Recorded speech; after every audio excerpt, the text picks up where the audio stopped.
all of those things apply to the state of Israel in its treatment of the Palestinians, and yes, the government is concerned about its use of language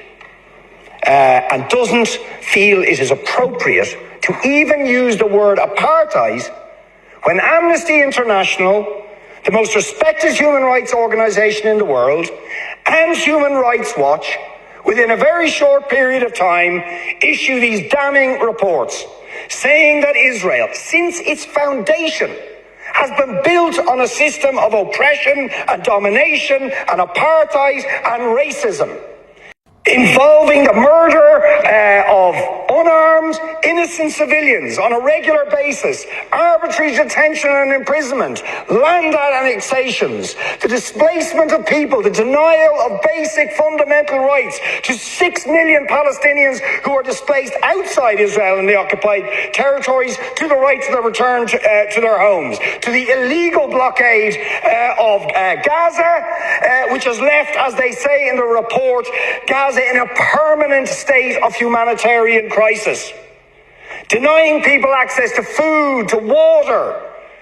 and treating the Arab population as a whole, the Palestinian population as a whole, as an inferior race. I mean, it doesn't get stronger than this. And yet you want to be careful about your language. You're happy to correctly use the most strong bus language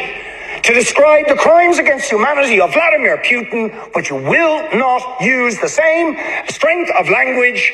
when it comes to describing Israel's treatment of the Palestinians, when it is now being documented and detailed by two of the most respected human rights organizations in the world, and indeed has been alleged by dozens and dozens of non-governmental organizations, and to be honest, anybody who looks honestly at the decades of brutal, inhumane persecution of the Palestinians, successive assaults on Gaza, the annexation of their land and territory, the systematic application of apartheid rules, you don't want to even use the word apartheid. Never mind sanctions. 5 days sanctions against Putin and his thugs, 70 years of oppression by the Palestinians, and it wouldn't be, what was the word you used?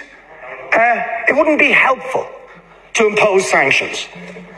Amnesty International are calling for Israel to be referred to the International Criminal Court for crimes against humanity. Will you support it? They are calling for targeted sanctions against